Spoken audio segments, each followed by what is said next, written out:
Terus mau dibawa pulang lagi, nggak tahu kapan mau dikirim lagi, tidak ada tanggung jawabnya sama sekali. Robeknya udah sampai ini juga, dan nggak ada tanggung jawabnya sama sekali, dan dibilangnya malah mencuri.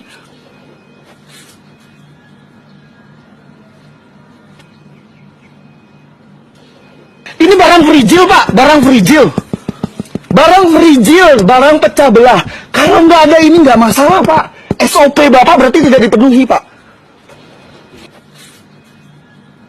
Bapak tahu SOP nggak pak?